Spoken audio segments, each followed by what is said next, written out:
Hi friends, in this session we'll start with the limitations of valence bond theory. In previous session we completed valence bond theory.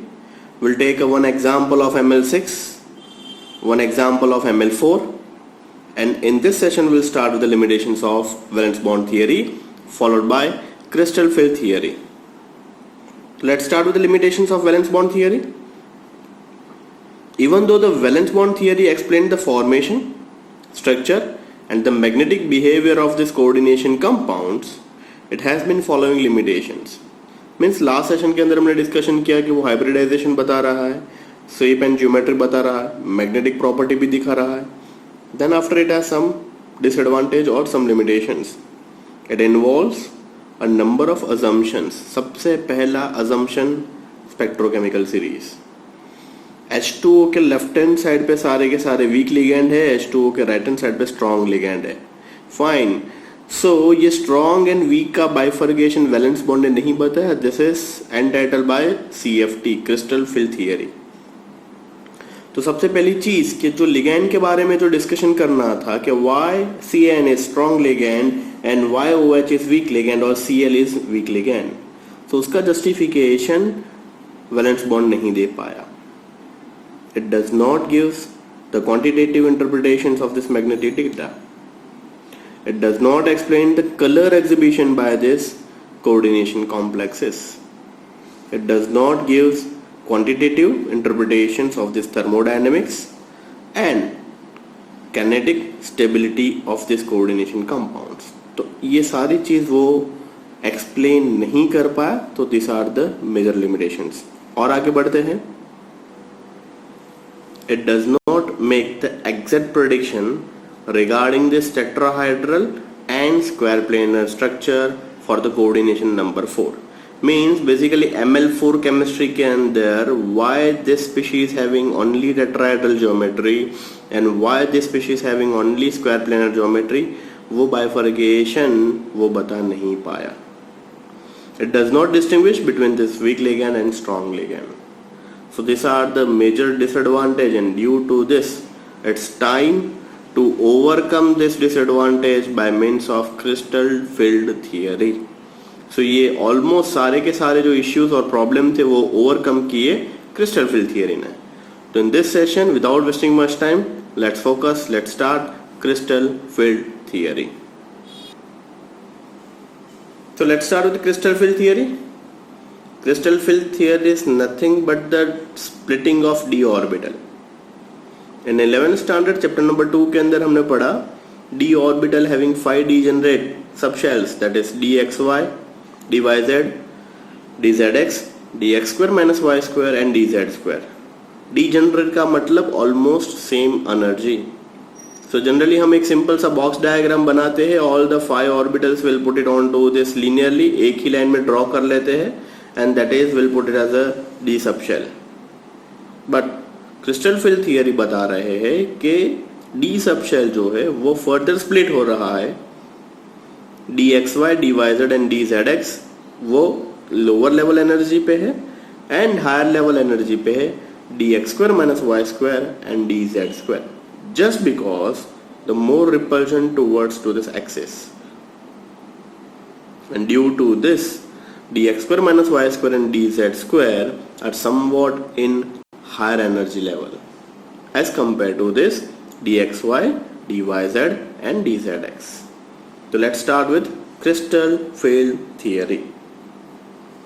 The crystal field theory is an electrostatic model which considered the metal ligand bond to be ionic. Arising purely from this electrostatic interactions between this metal and ligand. Ligand are treated as a point charge in case of anion or the dipoles in case of neutral molecules. The phi d orbital in an isolated gaseous metal, atom or ion have same energy. That is, they are degenerate. This degeneracy maintained if spherically symmetrical field or this negatively charged surround this metal atom or ion. However, When this negative field is due to this ligand in a complex, this degeneracy of d orbital is lost. Basically क्या बताने चाह रहे हैं कि d orbital having 5 subshell, all the subshells are in a same energy level, so that's why they are degenerate. अब जब complex बनता है तो कॉम्प्लेक्स कैसे बनता है? मेटल के इर्द गिर्द और मेटल के सराउंड में सारे के सारे लिगैंड आ जाते हैं. Now ligand come with one full pair of electron, and due to this degeneracy lost हो जाती है. Why?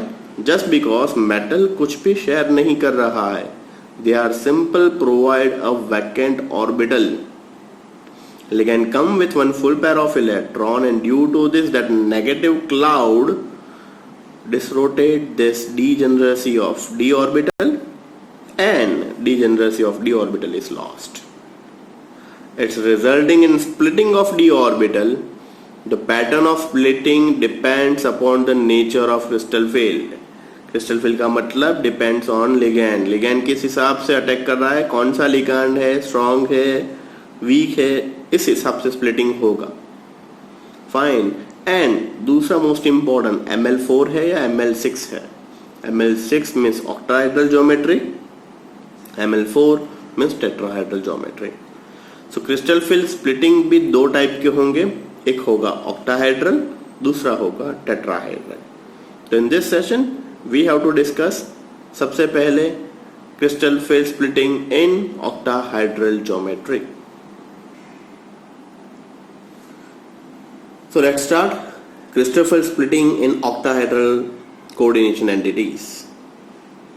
In octahedral coordination entity, there are 6 ligands surround to the central metal atom or ion.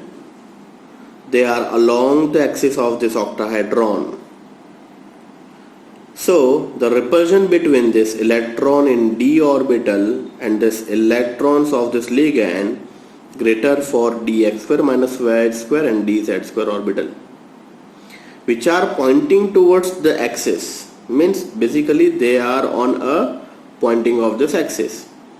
While in case the dxy, dyz and dzx orbitals, which are directed between this axis, just because xy axis, yz axis and zx axis, this is pointing towards the axis and this is directed towards the axis. So the energy of dx square minus y square and dz square orbital, that is called Eg orbital, will be raised, and the dxy, dyz and dz square orbital, which is called d2g, will be the lower. Fine. That's why जो d orbital के degeneracy थी वो split हो जाएगी and convert हो जाएगा 3n2 में. dx square minus y square and dz square are entitled as a Eg orbital, and dxy, dyz and dzx are entitled as a t2g orbital. Just because they are raised to this axis, axis के parallel होंगे, and they are almost perpendicular to this axis, and due to this reason they are pointing towards to the axis, having higher or affect the more repulsion, and due to this they are far away from this. So that's why they are in not excited state, but they are in higher energy level, while in case of dxy, dyz and dzx are in lower energy level. Thus the degeneracy of d orbital has been removed. Means जो एक line में थे ऐसे 1 2 3 4 5 वो remove हो जाएगा, और ऊपर दो ऑर्बिटल चली जाएगी, that is dx square minus y square, और नीचे चली जाएगी 3 orbital, that is dxy, dyz and dzx. This splitting of this degeneracy level due to this presence of ligand means neutral atom और आयन के अंदर ऐसा कुछ स्प्लिटिंग नहीं होगा, बट जैसे ही मेटल ligand के साथ जुड़ता है the splitting takes place. So this splitting of degeneracy level due to the presence of ligand, देखिए this metal ligand ligand ligand ligand ligand, this is Ml6 geometry. So this is central metal and these are the ligand. अगर central metal normal होगा तो it's like this only. All the 5 subshells are in degenerate positions. देखिए लिखा हुआ d orbitals in free ion means when it is not associated with ligands. So ये सारे के सारे degenerate state है dxy, dyz, dzx, dx square minus y square and dz square. But जैसे ही central metal के पास लिगेंड्स आना start हो जाते हैं, why? Just because ligand comes with one full pair of electron. Fine. So due to this reason the average energy of d orbital in spherical crystal field is increases. Fine. So now this further split it into two part, that is that is dx square minus y square are on a top, and lower bottom part dxy, dyz and dzx, that is T2g level. So this is T2g, this is Eg. Obviously this is minus 2 by 5. This is not delta 0, this is delta O. Delta O का मतलब क्या होगा? ये जो splitting हो रहा है, splitting के बीच का difference in energy. O stands for octahedral. This is not delta 0. Once again, mind well, this is delta O. Delta O means this difference between T2g and Eg level, that is energy difference between the splitting, that is delta O. So this is minus 2 by 5, this is plus 3 by 5. Perfect. So ऊपर कौन सा होगा?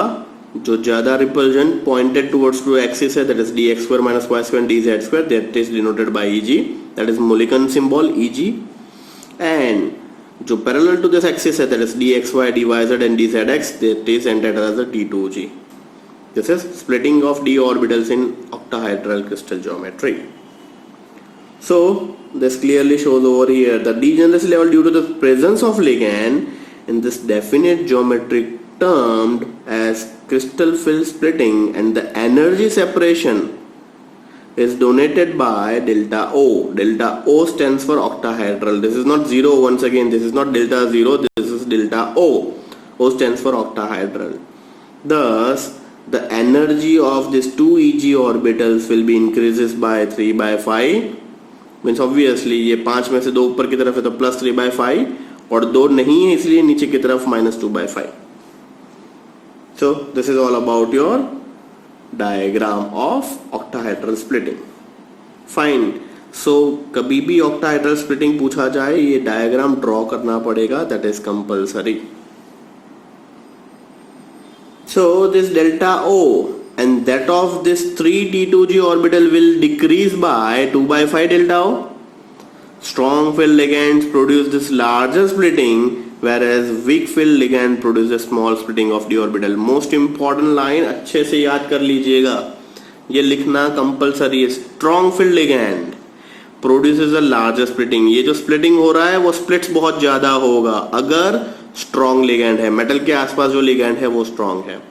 Whereas weak field ligand produces a small splitting. ये जो distance between this और delta O is really very small in case of weak field ligand.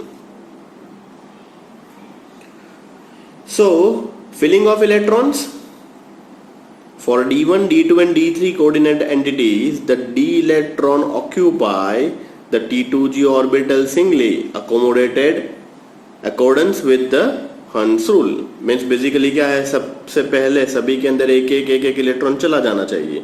तो T2g having 3 part dxy, dyz and dzx, तो सभी के अंदर एक एक चला जाएगा. But most important point, D4 के लिए 2 पॉसिबिलिटी बचेगी. तो D4 ion having the 2 possibility pattern, that is the 4th electron could either enter into this T2g level and paired with this existing electron, or it could enter into this Eg level. So most important part, अबे हमें discussion करना है D4 electron का case study. Case study के लिए 2 part discussion करना है. First, जो 4th इलेक्ट्रॉन है वो T2g में ही इंट्रोड्यूस हो जाएगा एग्जिस्टिंग लेवल, या फिर Eg में भी जा सकता है. Here the electron distribution depends on the relative magnitude of crystal field splitting, that is delta O, and the pairing energy. Pairing energy means pair करने के लिए जितनी एनर्जी चाहिए, that is called P, pairing energy. So 2 case discussion करना है. Delta O is less than P and delta O is greater than P. So diagram से समझते हैं तो कंसेप्ट थोड़ा सा और क्लियर हो जाएगा. डेल्टा O क्या है? स्प्लिटिंग एनर्जी, एंड P क्या है? Pairing energy. So delta O is less than P means delta O छोटा है P से. सो डिस्कशन स्टार्ट करते हैं. 2 factor, delta O less than P, delta O greater than P. So let's start with the D4 configuration. जब 4th electron introduce होगा तो there are 2 probability. 3 तक तो कोई टेंशन नहीं है, 1 2 3 चला जाएगा अकॉर्डिंग टू द हंस रूल। बट D4 के लिए एक प्रोबेबिलिटी बन सकती है T2G3 G1, मीन्स 3 इलेक्ट्रॉन नीचे रहेंगे, 1 इलेक्ट्रॉन ऊपर चला जाएगा। दूसरी प्रोबेबिलिटी बन सकती है T2G4 G0, that is T2G4 यही नीचे 4 इलेक्ट्रॉन, ऊपर कुछ नहीं जाएगा। अब सबसे पहले केस डिस्कशन करना है delta O is less than P, means this delta O is small as compare to this pairing energy. Pairing energy बहुत ज्यादा है as compare to this delta O। अगर डेल्टा O कम है मीन्स ये जो स्प्लिटिंग है, स्प्लिटिंग बहुत ही छोटा होगा। अगर जो स्प्लिटिंग छोटा है तो इलेक्ट्रॉन पैर करने की, मीन्स पैरिंग एनर्जी तो बहुत ज्यादा है, सो पैर करने की जगह पे कहां पे चली जाएगी, ऊपर की तरफ जंप करके चली जाएगी। So that is delta O is less than P। Once again pairing energy is really very high as compare to this delta O। Delta O बहुत ही छोटा है। सो हियर इन केस यहां से इलेक्ट्रॉन जंप करके 4th ऊपर चला जाएगा and we get T2G3 Eg1। ये कौन सा लिगैंड देगा, तो high spin complexes and weak field ligand ये प्रोसेस करेगा। If delta O is greater than P, इसका मतलब हुआ delta O really very high, means ये जो एनर्जी डिफरेंस है बहुत ही ज्यादा है as compare to this pairing energy. So pairing कम एनर्जी है, डेल्टा O ज्यादा है, तो डेल्टा O ज्यादा होने की वजह से पैरिंग हो जाएगा, जस्ट बिकॉज पैरिंग एनर्जी बहुत छोटी है।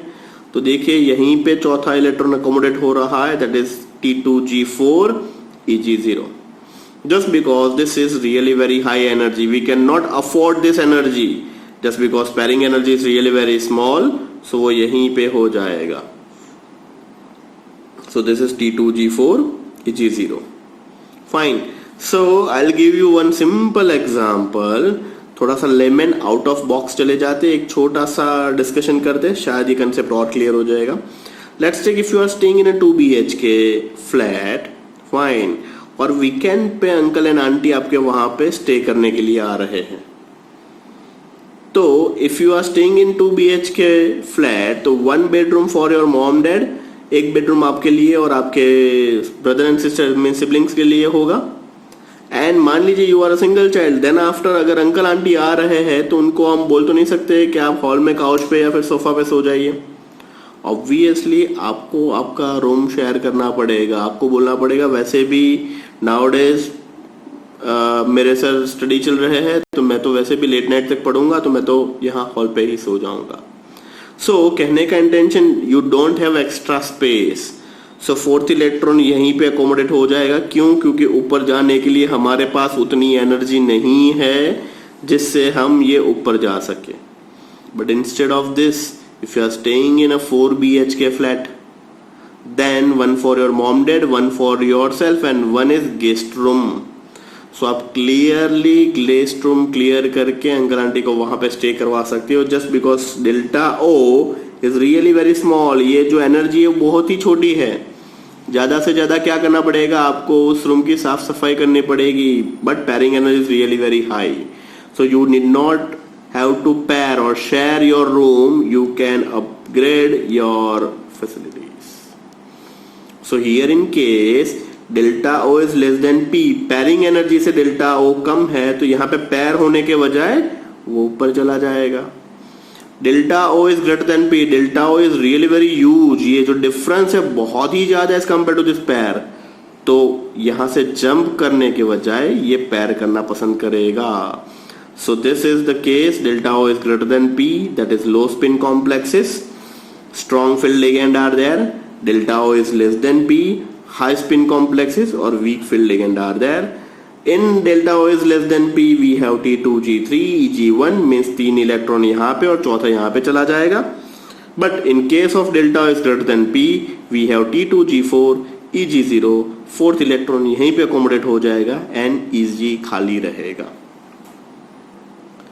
So वही सेम चीज यहाँ पे डिस्कशन में शेयर की हुई है। If delta O is less than P, the 4th electron enter one of this Eg orbital giving the configuration of T2G3 Eg1। Ligands for delta O is less than P are called as weak field ligand, or you can say that high spin complexes। While in case of delta O is greater than P, at that time 4th electron occupy the T2G orbital with configuration is T2G4 Ag0. Such kinds of ligand delta O is less than P are known as strong field ligand and low spin complexes. So this is all about your octahedral splitting. जितना बारी भरकम discussion हमने octahedral के लिए किया, ये delta ओ less than, delta ओ greater than, ऐसा कोई डिस्कशन टेट्राहेड्रल के लिए नहीं है. बहुत ही इजी, बहुत ही सिंपल है tetrahedral geometry. Tetrahedral geometry octahedral से पूरा उल्टा है. यहाँ पे ग्राउंड स्टेट पे T2G नीचे था, EG ऊपर था. वहां पे उल्टा हो जाएगा, EG नीचे आ जाएगा, T2G ऊपर चला जाएगा. But that will discuss in a fresh session. In this session we'll discuss only and only octahedral complexes. अच्छे से 2 बार पढ़ लीजिएगा और go to this session minimum 2 times. Then and then tetrahedral पता चलेगा. और tetrahedral is very small. कोई case study नहीं है उसके अंदर. सिंपल सा छोटा सा discussion and tetrahedral is end. Board में भी मैक्सिमम टाइम octahedral ही पूछा है. Once in a blue moon octahedral की जगह पे टेट्राहेड्रल पूछा होगा, but highest time octahedral geometry ही पूछते हैं. So octahedral geometry means this session अगर अच्छे से प्रिपेयर कर लोगे तो आपका बोर्ड के लिए कम से कम 3 मार्क पक्का है. So this is all about your today session. Thank you so much.